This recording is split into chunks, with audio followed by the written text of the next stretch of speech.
Viruses, viruses, viruses. This episode is all about viruses. Good morning, good afternoon, good evening. Welcome to the Richard Watkins Podcast, regardless of when you are checking us out, whether it's in the middle of the night, whether it is at the beginning of your workday, whether you are a night owl or a morning bird. Listen, I am just super excited that you are here with us today for another amazing episode of the Richard Watkins Podcast, your go-to source for knowledge and information. Remember, the Richard Watkins Podcast is a proud production of the Science Policy Action Network, the leader in scientific engagement, consulting, and research. Check out the Science Policy Action Network at span-inc.org. That's span-inc.org. Now, without further ado, let's get right into it. Viruses. I mean, where do we start? I love viruses, but I suppose it's a love-hate relationship. I mean, I don't know of anything, and listen, you can debate me on this. I don't know if anything has shaped life more than viruses on this planet. Very, very interesting. And listen, before I go any further, look at our new toy here, right? Now, you've probably seen this microphone in the background of other episodes, but listen, we finally have it hooked up. So hopefully it works out for us. Hopefully it sounds good. I've tested it out, but if it's not perfect, listen, charge it to my head and not my heart. We're coming to you on a solo episode because, listen, I know you love them. And also, if I'm still working out the kinks on this microphone, I don't want to bring in a guest. We want to go ahead and make sure everything is right when we bring in the next amazing guest to the Richard Watkins podcast. But listen, if we're going to talk about viruses, I don't need any help on that. Listen, I'm a virologist by training, receiving my PhD in microbiology and immunology from the University of North Carolina at Chapel Hill, and viruses are absolutely interesting. But how did I start this off? Nothing has shaped life more than viruses. Now, I know that's up for debate. Listen, if you are of a differing opinion, please put them in the comments, show. Also, if you see this, like it, right? Share it. If you're a friend of the show, if you're a friend of me, do me a huge solid, do me a huge favor. Follow the page that you saw this on, like it, share it. And if you're checking us out on YouTube, because we sometimes post these episodes on YouTube as a placeholder, let's go ahead and start building this momentum as a commitment to lifetime learning, like lifelong learning, by subscribing to our YouTube channel and liking that content. Oh, and yeah, what do they say? Smash that notification button so you don't miss any of our content. We release episodes every single Friday, and they're all really, really interesting, if I do say so myself. So we've talked about life, we've had conversations about life, and we've also kind of talked about, how kind of sticky the definition of life is. And I think a good example of that is a virus or viruses. They don't really fit into a nice, neat box or package. Many folks feel that viruses aren't life at all, meaning that they are not alive, they are not dead. So where do they fit in, right? So a virus, they are obligate intracellular parasites, meaning they need you or they need a host in order to do whatever they do. That's one of the qualities of life. You need to be able to reproduce and make more of yourself without any help, right? You just need another, organism, right? And then you can reproduce of the same species, just like every life form. A virus is a lot different, right? A virus cannot replicate on its own, right? It doesn't, in many cases, have the machinery to do what it needs to do to make more of itself. So it uses you in order to make more of it. All right, let's break it down a little bit, right? So you have a virus, which is microscopic. And also, I should point out, this is also important. To my understanding, and listen, if you hear this and you know of any other information, again, correct me. There is not a life form on this planet that doesn't have to contend with viruses. Fungus has to contend with viruses. Bacteria have to deal with viruses. Plants have to deal with viruses. Of course, animals like humans have to deal with viruses. And then also viruses have to deal with other viruses, right? The viruses that impact bacteria are oftentimes referred to as bacteriophages or phages. They look like little spaceships. Check them out. They look like they're not from this planet. In fact, viruses really look nothing like anything that we know of, right? They are just amazing, like geometric objects that contain genetic information that's just a blueprint to do whatever it needs to do, right? Which is very minimal. Oftentimes, viruses, right? They don't really move around. They don't necessarily have mechanisms to really move around in the spaces that they're in. So they just really depend on the environment that they're in to just move them around, right? And so you have viruses that impact a lot of different animals, a lot of different plants, fungus, bacteria, other viruses. And the case in point with the viruses that need other viruses, there are viruses out there that cannot infect a cell productively without that cell already being infected by another virus, right? So there's a virus out there, for example, called AAV or adeno-associated virus that cannot productively infect a cell unless that cell is already infected by adenovirus. So that's just an example. Um, so let's just back up again. So a virus really doesn't have a means of locomotion on its own. It uses its environment to move it around, right? So that's another very interesting thing about a virus. Next thing, a virus can't really make more of itself without the support of a host. And what I mean by a host is I mean a cell, a mammalian cell, an animal cell, a plant cell, right? It needs it needs something else to make more of itself, right? So that's a cell. So what it needs to do is it comes in with minimal machinery, minimal support, and it utilizes a receptor, and that receptor is has to be specific, right? The receptors that viruses use are very specific oftentimes to that virus. If a cell doesn't have an appropriate receptor, it cannot infect it. So in the case of HIV, human immunodeficiency virus, it requires the receptor CD4 and a co-receptor, CCR5 or CXCR4, in order to gain entry into a cell. If it doesn't have these receptors and co-receptors, HIV cannot enter into a cell and do what it does, right? So that's the first thing. So it uses a receptor and basically a lock and key fashion. It matches up kind of like, I don't know, kind of like a puzzle piece. It matches it. And once it matches that receptor, it then is able to gain entry into the cell, right? So the receptor is like a keyhole. The virus usually has like a glycoprotein, which is basically something on its surface that acts as the key. It attaches itself to the receptor, and then just like a key in a keyhole, it gains entry. It unlocks the cell. Now, once inside the cell, that's where all the goodies are for the virus, right? Because the virus can't do too much of anything on its own, right?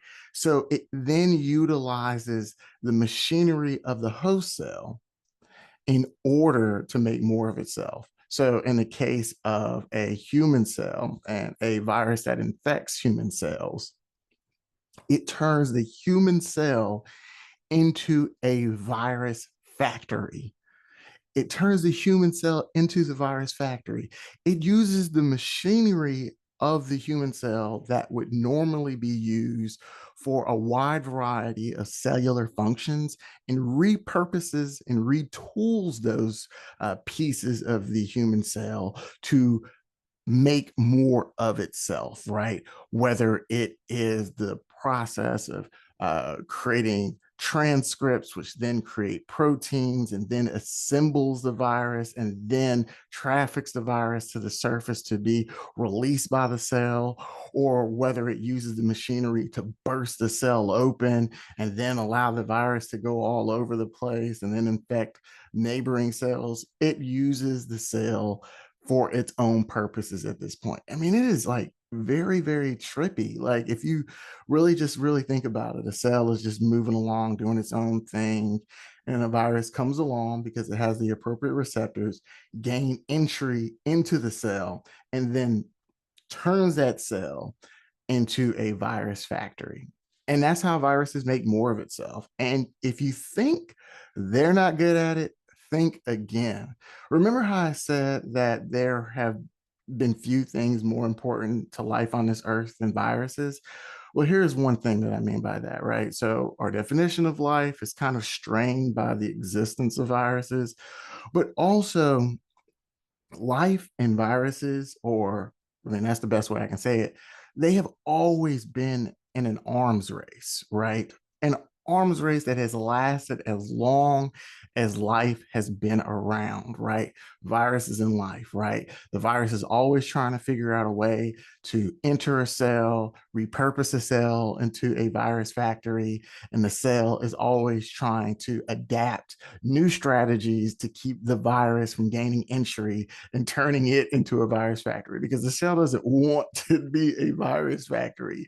If the cell is turned into a virus factory, in many instances the cell dies, right?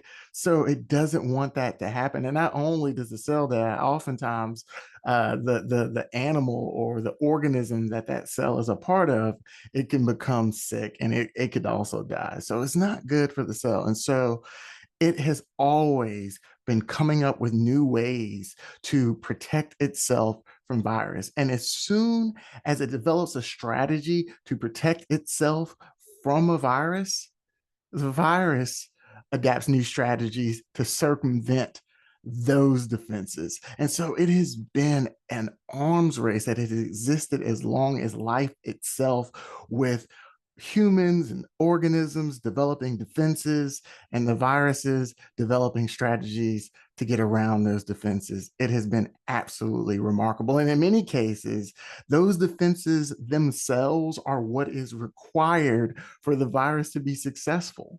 It is absolutely amazing. So I point out HIV. HIV is one of the most amazing viruses that exists, right? There's a lot of amazing viruses that utilize a lot of strategies. One second.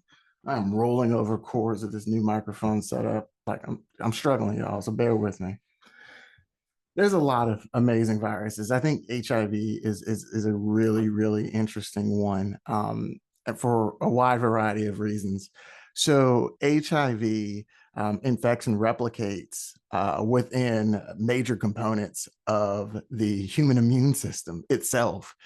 CD4 positive T cells are essential to the immune system of us.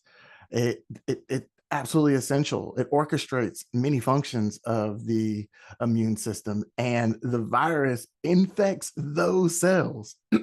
So the very cells that are responsible for defending us against viruses are the very cells that are targeted and infected by HIV. Okay, just let that sink in. Just let that sink in. And also, a productive infection, right, where more of the HIV is made by the cell. By the way, I didn't say HIV virus, I said HIV because the V in HIV is virus. So saying HIV virus is like saying virus. Doesn't make sense, right? So in order to make more HIV, the cell, right, it has to be activated. And in many cases, the cell is only activated when it is trying to thwart an infection, right? So the very mechanism and strategy that the immune system utilizes to defend itself is what is required for a productive infection. What? That is what's required for productive infection. Now, listen, This is, like I said, this is why if you're out there and you are an aspiring scientist and you're trying to figure out something to get into, yeah, get into the field of virology, right? Get into microbiology and immunology. It's just fascinating. It's just fascinating. There's a lot of fields out there. Other episodes have featured scientists in a wide variety of fields, but we've had a scientist on, a virologist on before from Johns Hopkins, and I myself am a virologist. And so, you know, of course I'm biased, but it's just absolutely amazing. Like HIV is just really, really amazing. Um, yeah, just absolutely fascinating. Oh, another interesting thing about HIV, right? And listen, I'm not going to just talk specifically about HIV, but another interesting thing about HIV is when it infects a cell, HIV is unique in this. There's others like this, but this is amongst, I mean, many factors that make HIV interesting. This is another reason why HIV is interesting is that when it infects a cell, right? It infects the cell and its genetic information, right? Genetic information is the instructions of the cell, right? It tells the cell what it is to be and what it is to do, right? And how to do things and how to make things, right? Genetic information and genes are just our scripts, our playbooks, or just how things operate and do things, right? It's one of the most fundamental aspects of life. And for viruses, they package their genetic information in a wide variety of ways, right? Uh, so in humans, our genetic information is packaged in DNA. If you want to do well on a trivia question and they ask you what DNA stands for, you can tell them DNA stands for deoxyribonucleic acid. Um, and some viruses contain, they have their genetic information in the form of DNA, but some viruses have their genetic information in the form of RNA. In our cells, right? RNA is produced from DNA, and we use that RNA to then create proteins that handle a wide variety of functions within our bodies. So for the virus, right, it comes with a certain set of instructions that it gives to the host cell in order for that host cell to make more of the virus. So in the case of HIV, it comes into the host cell with its genetic information packaged in the form of RNA. Now, in many situations, in many viruses, they come into the cell with RNA. They're ready to hit the ground running. They utilize the machinery of the cell that focuses on RNA to produce proteins, and they get right to work producing many of the proteins that's required for the virus to be the virus and to make more of itself. But HIV doesn't do that. HIV, once it enters the cell, it has other components in it. One component is called RT, or reverse transcriptase. This is a fascinating enzyme, right? That takes the RNA and turns it into DNA. And it's called reverse because that is the reverse of how we work. We don't go from RNA to DNA. That is not how we work. We do not have the machinery to go from RNA to DNA. All of our machinery is RNA to proteins, right? That is our machinery, right? But in the case of HIV, it has reverse transcriptase, something that is so amazing because it transforms its RNA into DNA. Just let that settle in, right? Just let that settle in. It's backwards from how we work. It's the opposite of how we work. Again, a fundamental aspect of how humans operate, how human cells operate is DNA, RNA, protein, right? It goes in that order and that order alone. Correct me if I'm wrong. It goes in that order and that order alone. But HIV is able to go from RNA to DNA. But that's not it. Once it has reverse transcribed that DNA, it is then able to take that DNA and shove it into our own DNA. Yeah. If you didn't know, now you know. If you didn't know, now you know. HIV is nefarious. And it's weird because it actually has a protein in it called NEF, right? It's not just short, it's not short for nefarious, it's short for negative factor, which is a misnomer, but I'm not going to get into that. But it is absolutely nefarious, right? It does a biological process backwards, right? And then it shoves that newly created viral DNA into your DNA. It shoves it in there and it pastes it back together. It does all this using another protein known as integrase, right? It's a protein and or enzyme ACE usually it's kind of like the that's how you know something's an enzyme if it has an ACE at the end of it, right? And it just uses integrase to shove that that newly created viral DNA into our DNA. And so now HIV is part of you. When that happens, HIV is part of you. Yeah, yeah, yeah. And so now every time you do something, it's part of you. That's why it's so hard to get rid of because HIV is now integrated into what makes you you. It has integrated itself into your DNA. And it's not the first virus to do that, right? Within our DNA, only a small portion of our DNA even makes transcripts that go on to make proteins, right? Even makes RNA that goes on to be protein. Most of our DNA is what's referred to as junk DNA. We're really still trying to figure out what all this junk DNA does. A lot of progress has been made in this area, but part of that junk DNA are fossilized integrated viruses. Yeah, that have been with us for a very, very long time.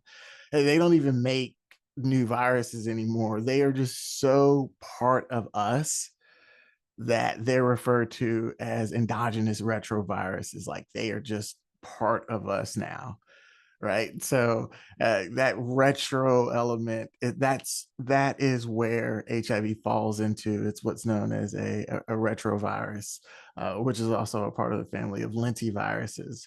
But it's just absolutely fascinating. Another really interesting thing about HIV is that HIV is the virus that causes AIDS. So you don't necessarily, catch AIDS, right? You catch the virus that causes AIDS. Now, it has to be acquired, right? So HIV is not a virus that just floats around. You just don't sneeze on people. Most of the times you have to acquire it. It is located oftentimes in your blood.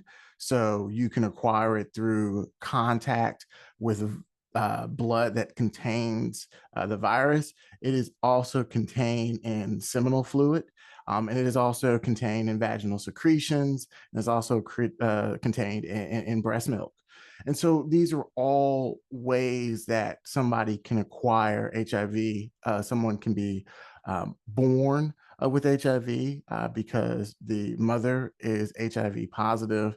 The person can acquire HIV through breastfeeding, through breast milk, even though it has been shown that breast milk contains factors that protects a newborn from acquiring the virus, which is weird. And it's oftentimes only until they start eating regular food and then go back to breast milk and that they become infected through the infected breast milk. But also HIV can be acquired through sexual activity, sexual intercourse. And so those are the ways that HIV can be transmitted. That's HIV. Other viruses utilize different mechanisms for transmission. Airborne is oftentimes a way that viruses are transmitted, airborne viruses, right? Whether you cough or you sneeze or you breathe, these viruses depend on the respiration of a person. So as you breathe, the air that you breathe in or the air that you breathe out contains particles, and attached to those particles are viruses. Now, one example of that are coronaviruses, right? Like SARS-CoV-2, the viruses that cause COVID, are aerosolized and contained on droplets that you breathe in and out. Influenza, the virus that causes the flu, is also a virus that can be transmitted on aerosolized particles. Um, what's another one? RSV, respiratory syncytial virus, is also a virus that can be transmitted. Now, many times those viruses, they replicate in cells that are part of your respiratory system. It strains the respiratory system. You end up coughing, sneezing, a wide variety of things that happen when you're sick. And when you do those things and when you interact with individuals, I know a lot of folks out there go to work sick, right? Because you got to make that money, right? Rent's due, the baby needs new shoes, you got to put gas in the gas tank. I get it. You can't take no days off. But the virus depends on that. And so it utilizes that, your interactions with other people, in order to transmit itself to someone else, right? And so trust me, there's nothing that you could do just to really stop viruses. Like, again, it has been an arms race. The virus has evolved, right, to spread and to do things in accordance with humans simply being humans, right?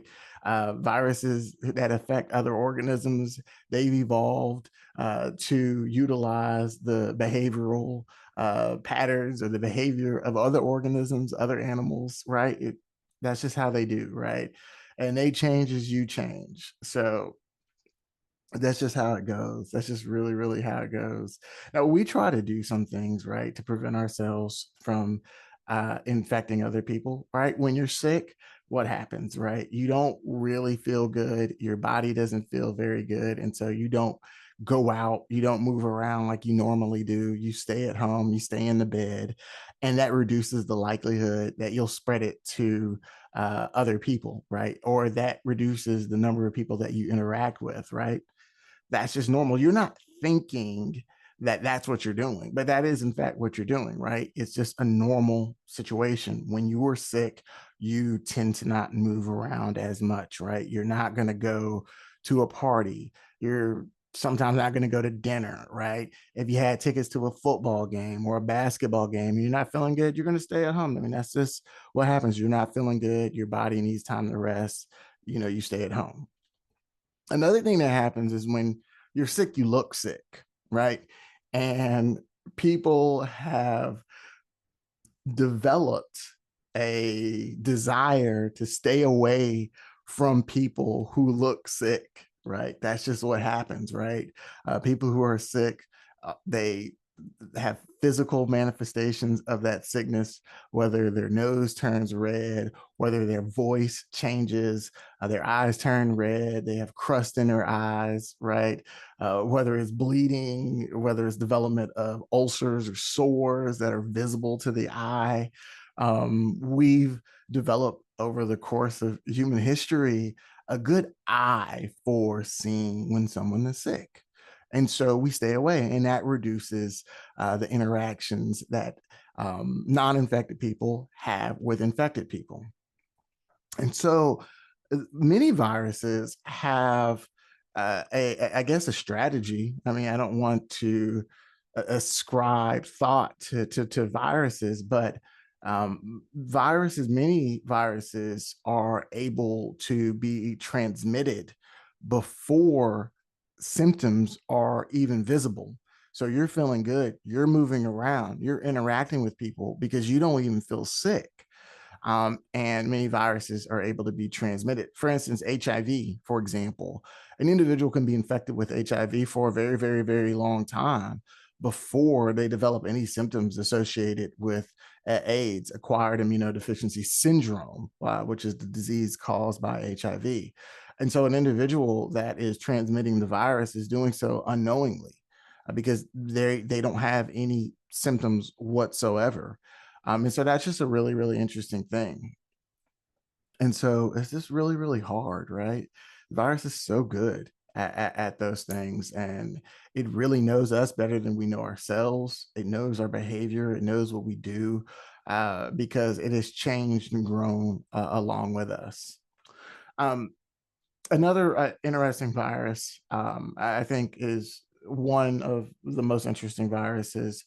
And I think it's good. It's a really, really devastating one, I believe. And we've said this in conversations before, when looking at coronaviruses. I mean, yeah, coronaviruses have been devastating.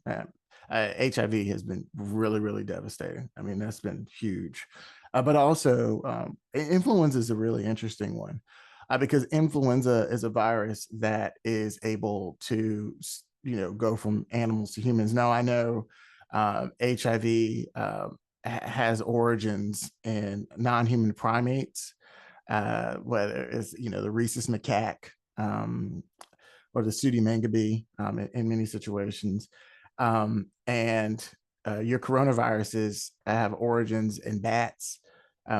Your influenza viruses have origins in marine birds, birds that live on water. And they're really interesting. So in marine birds, influenza is a gut virus.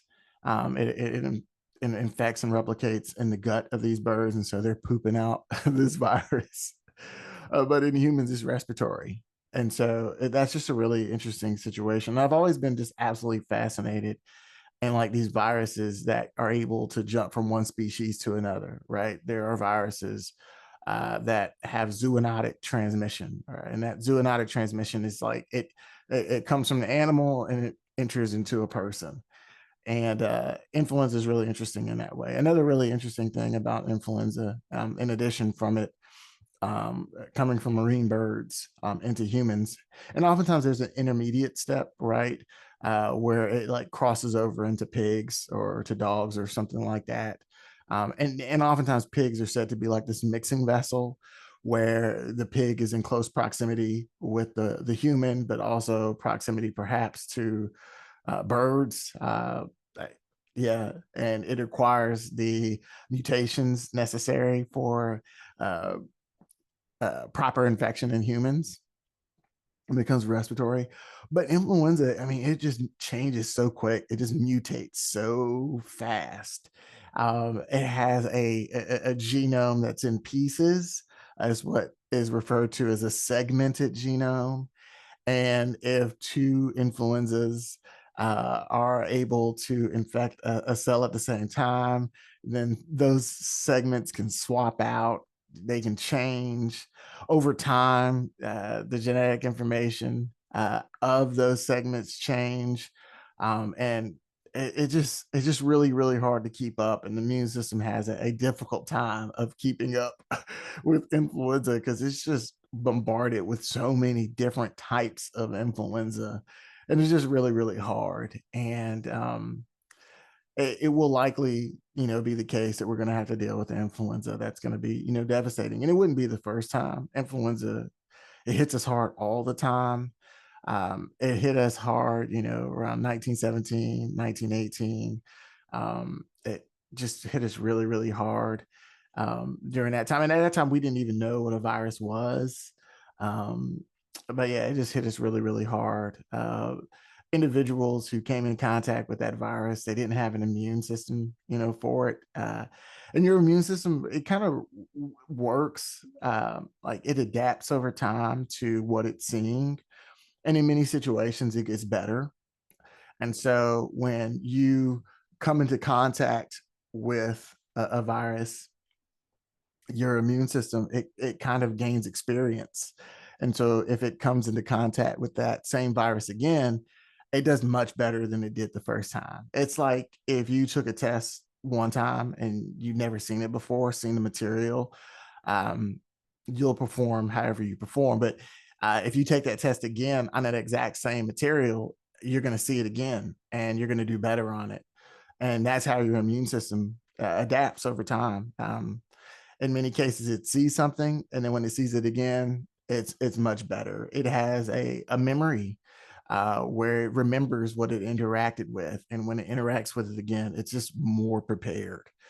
And so it, viruses, like I said, are always changing to, circumvent what you're trying to do. And, that ability of viruses to change, and many viruses to change very, very quickly, is what oftentimes makes it really hard for individuals to really just stay healthy against that same virus. And so you do battle with the virus one time, you vanquish that virus, and then you come in contact with that virus again, and it does a number on you.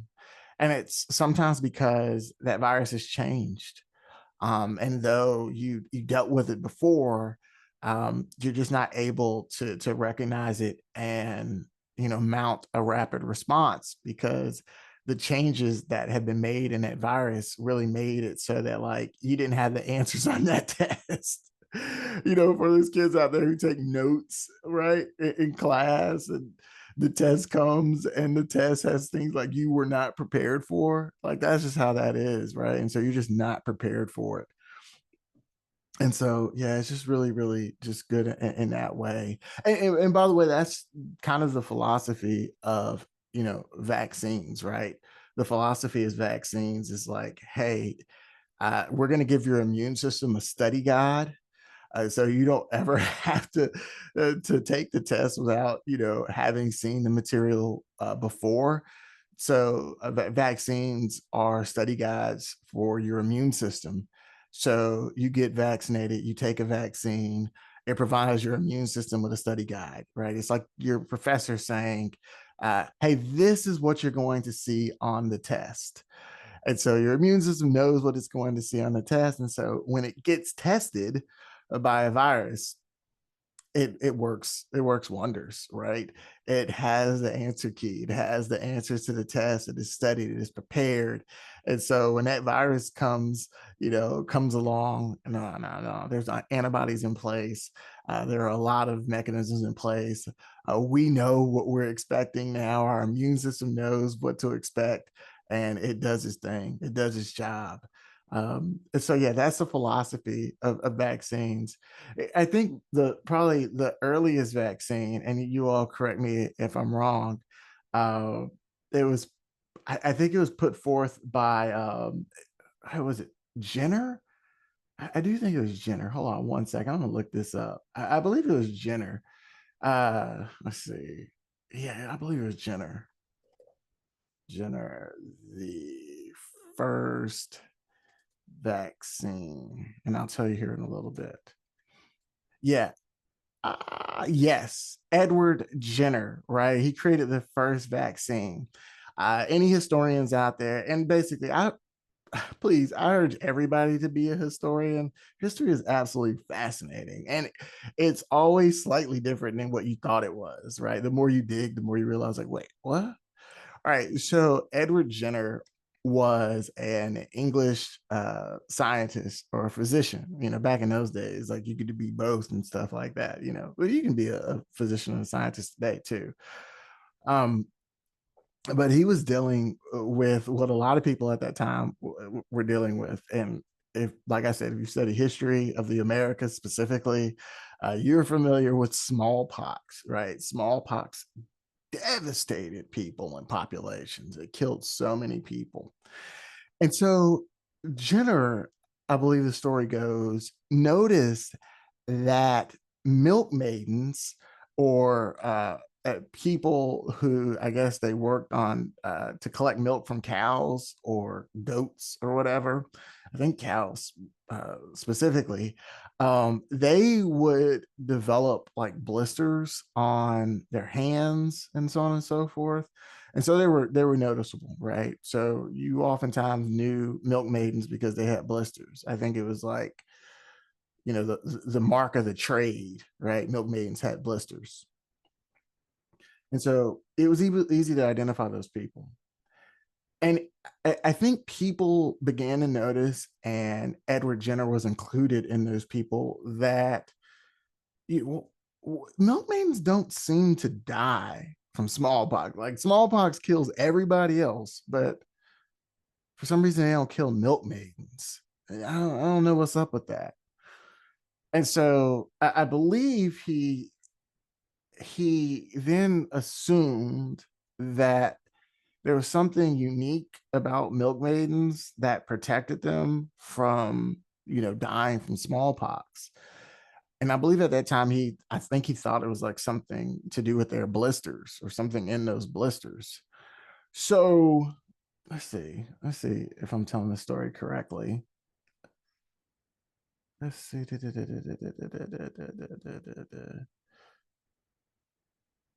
By the way, smallpox killed 10% of the global population. So, by the way, yeah, it crushed folks. 10% is like, it's one out of every 10 people died. That's brutal, by the way. And sometimes it was as high as 20%. Man, sometimes I can't stand these articles. They'll tell you all this stuff about the person, like stuff you don't really care about. This guy played football. Like, I don't know, but I don't care about all that stuff. Da, da, da, da, da, da, da, da. All right, this is taking too long. I don't want to waste your time. All right. Okay, here we go. Jenner postulated, right? That means like assume, right? Postulated that the pus, right? So anybody's ever had a blister, it's filled with like pus, right? It's gross, but also kind of fun to pop. Just be honest. All right. Maybe that's just me. He postulated the pus and blisters from folks who suffer from cowpox, right? Remember, that was, the blisters that milkmaidens have. They were working on, milking cows, right? Cowpox. It was a disease that was similar to smallpox, but it was like not as bad, right? He deduced that it protected them from smallpox. So on May 14th, 1796, Jenner tested his hypothesis by inoculating, right? That's exposing James Phipps, the 8-year-old son of Jenner's gardener. It's wild, right? He's like, hey, give me your son. That's crazy. I don't know why that gardener said yes to that, but he might not have had a choice. He scraped pus from a cowpox blisters on the hands of Sarah Nilms, right? I didn't know the names of these people, by the way. I just knew the story. A milkmaid who had caught cowpox from a cow called Blossom. We even know the cow's name. The cow's name was Blossom. All right. We all know the gardener's name. He has he's been erased from history. I guess his last name was Phipps some way, maybe James Phipps Jr. I don't know. Don't quote me on that. I don't know. Um, a cow called Blossom, whose hide now hangs on the wall of the St. George's Medical School, and now Tooting, London. I didn't even know that. This is all on Wikipedia, by the way. And unlike most people, I like Wikipedia, so I don't care. Come beat me up. I like it. I like Wikipedia. I encourage folks to use it. All right.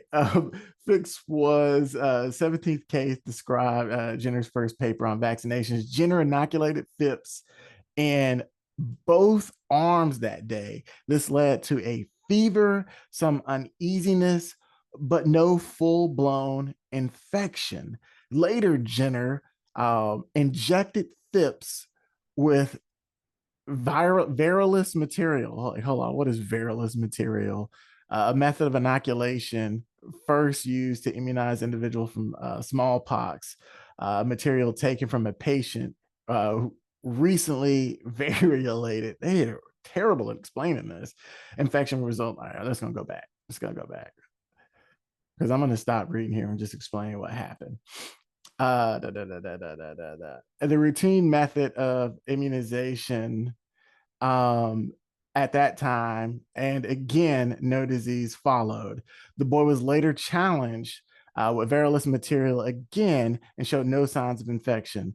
There was no unexpected side effects, and neither Phipps nor any other recipient underwent any future breakthrough cases. So what happened is Jenner took pus from the milkmaiden, gave it to the boy, and then exposed the boy to material from somebody with smallpox, and that boy didn't get sick. And this has widely been credited with being the first vaccine, or the first immunization, or the father of modern immunology. And so that's really how it worked. The viruses were similar enough that the protection or the immunity that developed through exposure of cowpox protect individuals from smallpox. And it just happened again and again and again and again. And that's how that story first created. And so it's just absolutely phenomenal, absolutely amazing how that happened. And we'll dive into, how maybe in later episodes how that was received, because it wasn't necessarily just welcomed, right? People didn't just line up for this, even though smallpox was just crushing folks. And Jenner had developed a strategy to prevent folks from dying. It wasn't like, everybody just wrapped their arms around them at first. But we'll go into that at some other time, because we're just talking about viruses now. So that was just like one of the first examples where we realize that, your immune system is a system that learns, and it learns and it develops memory. And that memory is what allows us to deal with things, right? It adapts over time. And it's what's called an adaptive immunity. Now, we have innate immunity. We're not trying to get into an immunology conversation. I really wanted to talk about viruses, but it's hard to really talk about viruses and why they matter to us without also talking about immunology as well. I mean, if you're going to talk about one, you got to talk about the other. Remember, I told you that has been an arms race. So it's really difficult to talk about viruses without talking about the environment that they're in, right? Because the viruses are products of their environment, right? And so the environment that they deal with, it completely shapes everything that they are and everything that they do. So it's just really, really incredible. Again, there's a lot of viruses out there, right? The ocean water are filled with viruses, bacteriophages, for example. Bacteria evolve strategies for dealing uh, with viruses as well, right? So not everybody, like everything tries to develop stuff to stop viruses from just wrecking shop on them, because the virus will wreck shop if it gets the chance. Now, one theory that I have is that, a virus just wants to be able to make more of itself, and if killing you stops it from making more of itself, then I think over time it will adapt a strategy to be less deadly, right? If pathogenicity or it making you sick is not advantageous, then over time it will change to not be as pathogenic, right? If it's just burning through populations before they spread to a neighboring population, then I would imagine that, or I would hypothesize that if transmission is hampered by pathogenicity, then over time, pathogenicity will decline in order to improve transmission of the virus over time. If no interventions are placed upon it, that's what happens. Because if the host dies out, then the virus dies out, right? The virus needs the host. I mean, absolutely. The host doesn't necessarily need the virus, but the virus needs the host. Absolutely. But maybe that's not true. Maybe in some cases, the host absolutely needs a virus. There's also evidence for that as well, right? Remember I told you about the fossilized retro elements? Yeah. Maybe there are perhaps a lot of instances where the host perhaps needs a virus. Anyway, man, we covered a lot. What a virus is, what a virus does. We talked about a handful of viruses. There are a bunch. You interact with viruses every single day without even knowing it. You have an immune system that protects you every single day from viruses. But from time to time, that immune system it doesn't meet the challenge. And when that happens, you get sick. It happens all the time. Now, it's not always the case that the sickness that you experience is caused by the virus. It might be a byproduct of the infection, but sometimes the sickness is your very own immune system running rampant. The virus infection triggers an immune response. That immune response goes haywire. Whew, and then sometimes you have problems. But again, that's not necessarily the topic of today's conversation. Perhaps we'll visit it on a future conversation of the Richard Watkins Podcast. I am your host, Richard Watkins. It has been an honor, a pleasure, and a privilege to be with you today. I hope you like the microphone. We're going to post it anyway. If the audio is not top notch, it's going to be better next time. Okay. Until next time, take care of yourself. Learn a little something while you're out there. Be sure to like, subscribe, share, follow, whatever you do on wherever you find us at. Make sure you tell somebody about the episode. I don't know, text them, email them, let them know it exists.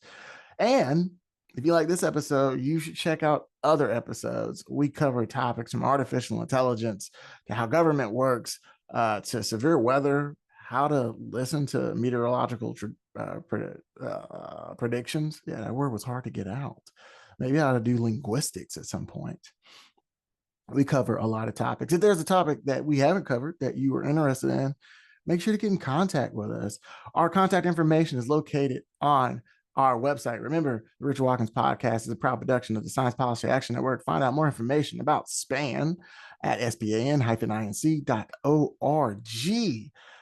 Again, remember that the future is not something to wait for. It is something to build. Until next time, take care.